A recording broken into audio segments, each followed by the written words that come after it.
In the late 1700s, the world's most powerful corporation was just systematically robbed blind by its own translators. Yeah, it really is wild. Right. Like, they were completely manipulated, financially drained, and basically turned into oblivious figureheads right in their own headquarters. It's just one of the most astonishing examples of, institutional chaos in history. Yeah. And the crazy part is it was all completely hidden behind polite, bureaucratic paperwork. Welcome to today's deep dive.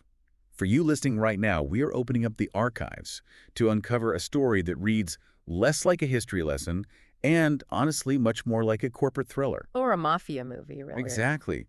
We are looking at excerpts from this massive, incredibly dense historical document.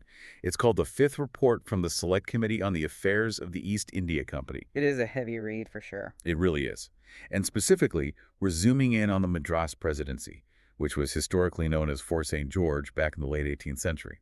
And this report is truly a masterclass in what happens when a massive organization just takes over a complex system that it doesn't even slightly understand. Right. So our mission today is to cut right through centuries of that dense colonial jargon and extract a wild, surprisingly relatable story. Because the core themes are just so timeless. Oh, absolutely. We're talking about corporate overreach, rogue tax collectors, a literal shadow mafia, and, the indestructible nature of the local Indian village. The village survival aspect is fascinating. So, okay, let's unpack this, because I want to start with the sheer danger of inheriting a system that you are completely clueless about. That is exactly where the story begins. So back in 1765, the East India Company acquired what they called the, quote, ancient possessions. Right? These were sprawling territories. Yeah, like the Northern Circars, which they essentially just took over from the Mughal emperor. Now the company steps into this massive new territory, and their immediate priority is, well, figuring out how to collect the revenue. Because at the end of the day, the East India Company is a business. They have shareholders. They want their money. Precisely. And when they look around to see who's currently in charge of gathering the taxes, they find these local figures called zemindars. Okay, zemindars. Right.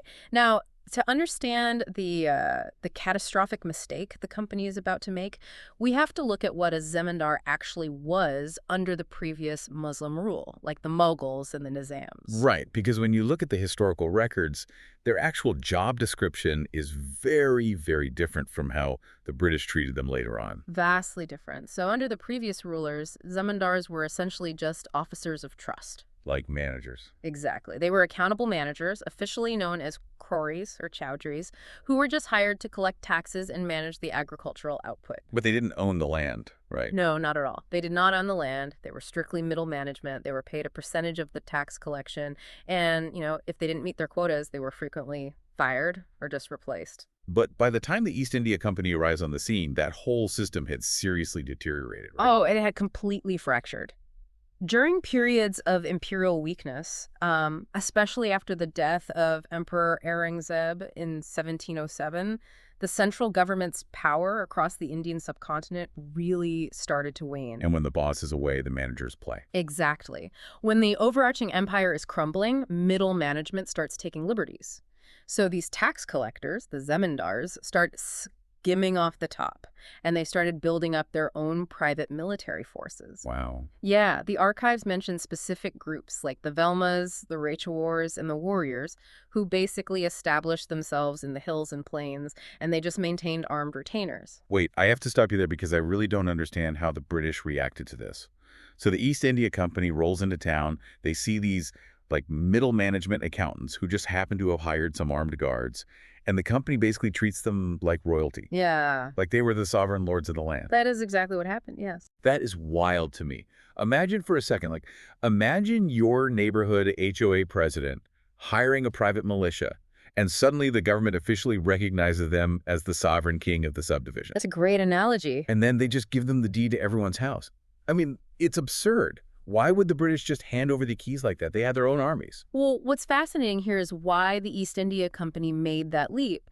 You really have to understand the psychology of the British administrators at that specific moment. Okay, what were they thinking? First, they were completely ignorant of the region's actual history, but more importantly, they were terrified. Terrified of what? of losing control. They had a very fragile grip on power at the time, and they desperately wanted to avoid a costly military conflict over tax collection. So they saw these zemindars with troops and local influence, and the British simply mapped their own cultural assumptions right onto them. So they looked at a tax collector with armed guards and just assumed, ah, yes, these must be the local dukes and earls. Precisely. They equated Indian tax administrators with British feudal lords. It was this massive misunderstanding of the tenure system. Wow.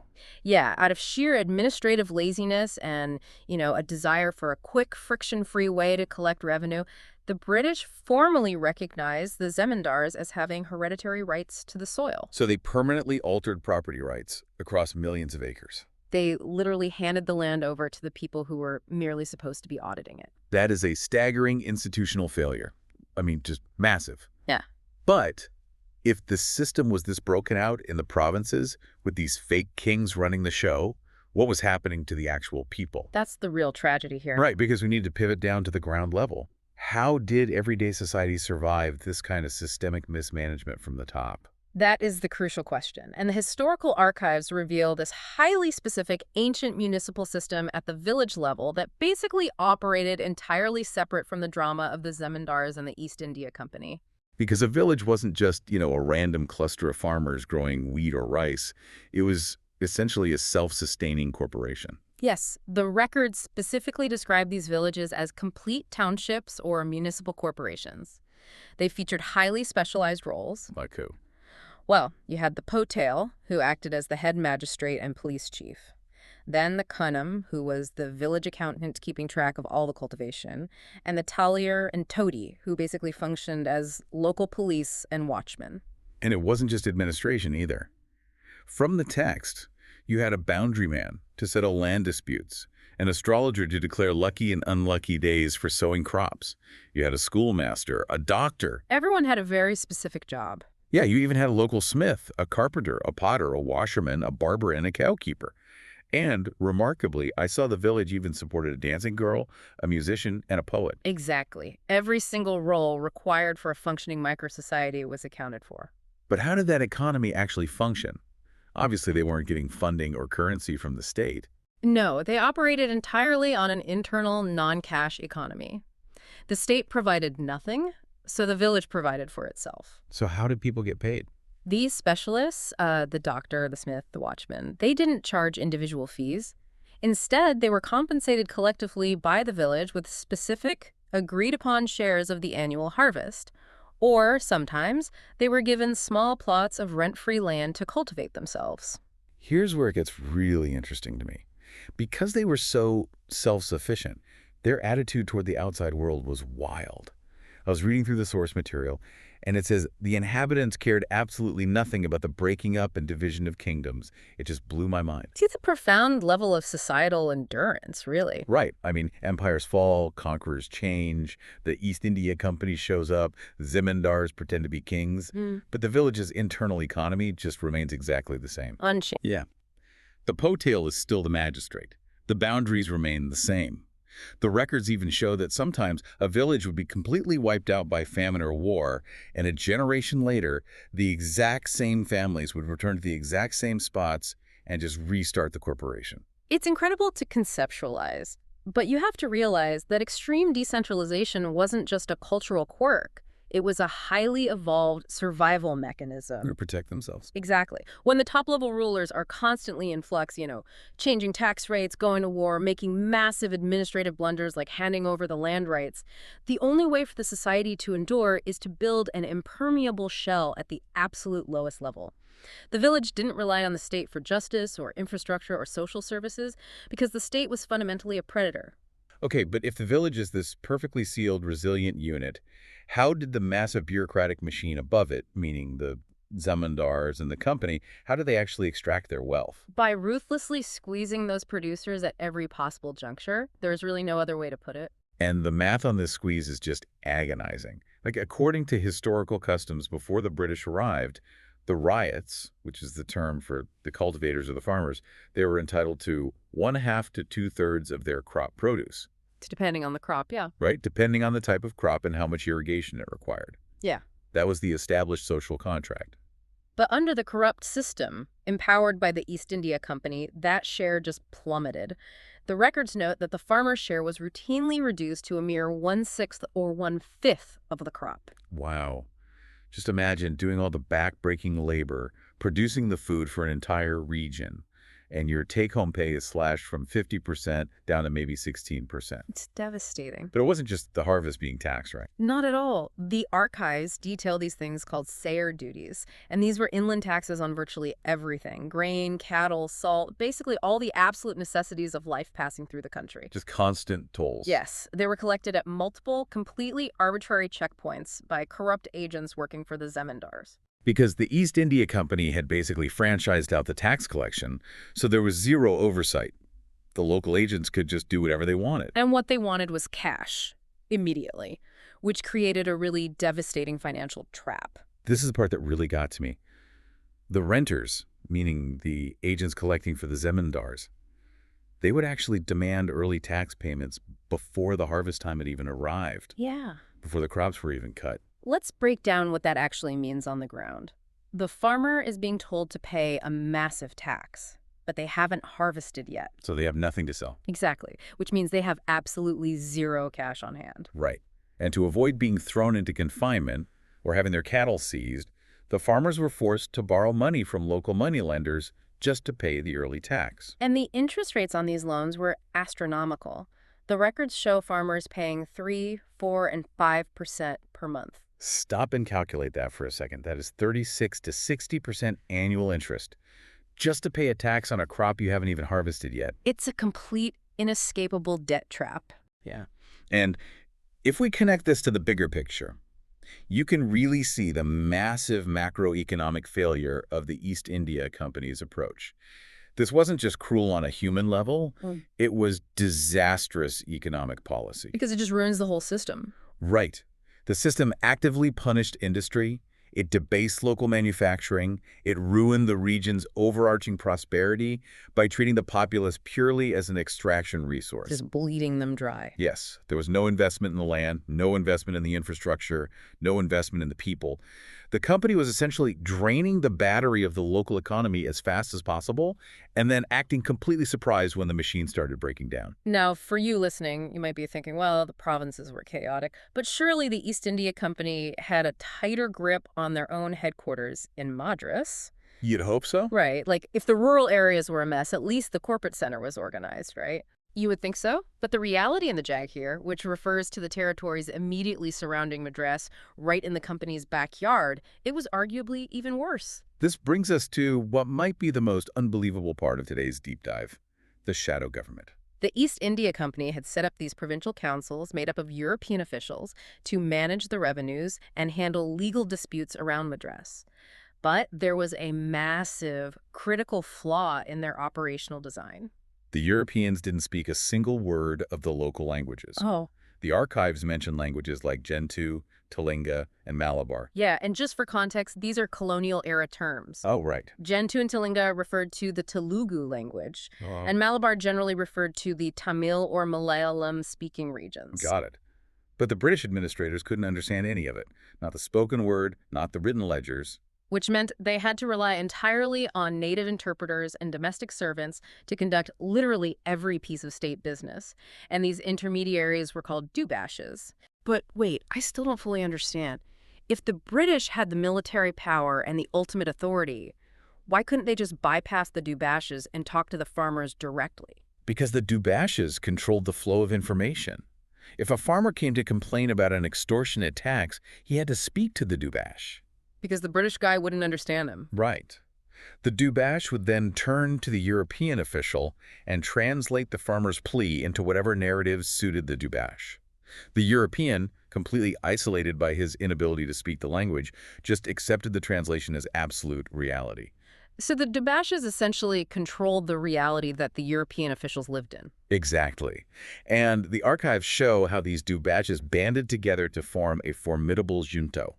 It was effectively a mafia. Unbelievable. They completely manipulated the European councils. We have records of them systematically blocking fair land leases from honest farmers, deliberately feeding the Europeans false information so they could install their own cronies and family members as the regional renters. So the local inhabitants, who were already struggling under the massive taxes we just talked about, they quickly realized that appealing to the British was entirely useless. Completely useless. The British were just guys sitting at desks.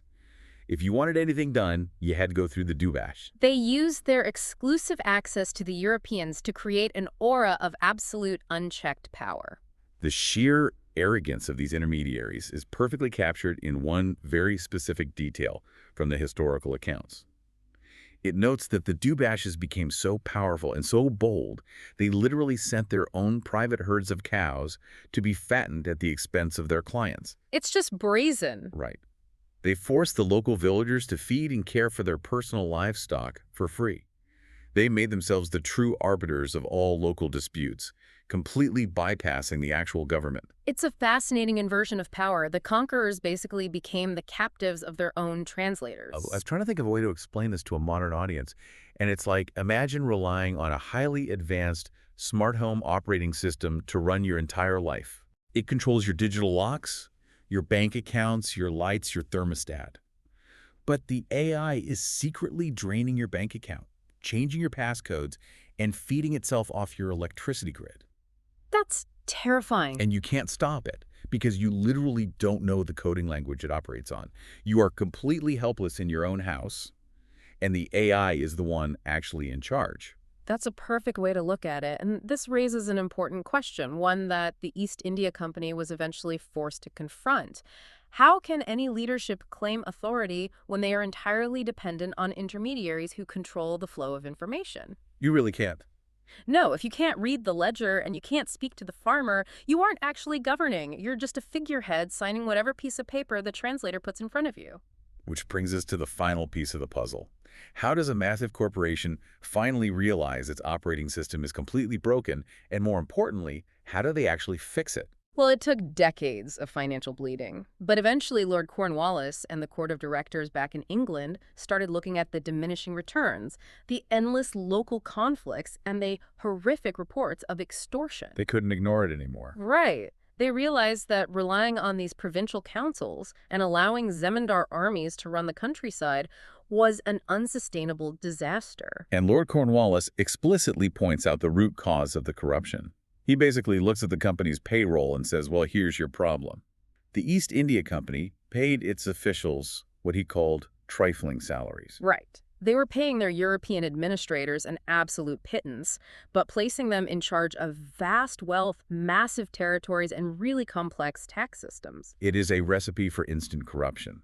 If you give someone immense power but don't pay them enough to survive, you're practically forcing them to seek what Cornwallis politely termed unavowed emoluments. Which is really just an 18th century bureaucratic term for bribes, kickbacks, and lucrative side deals with the Dubashes. So they implement a fix. And it's a pretty modern-sounding administrative overhaul, honestly. Yeah. First, they abolished the provincial councils entirely. Good riddance. Yeah, they established European collectors who were directly accountable for specific districts. But the absolute biggest change, the weapon they used to finally break the Dubash Mafia, was about language. They finally realized that the Europeans had to learn the native languages. They just couldn't rely on translators anymore. They had to cut out the middleman. And they used a massive carrot and a very heavy stick to make it happen.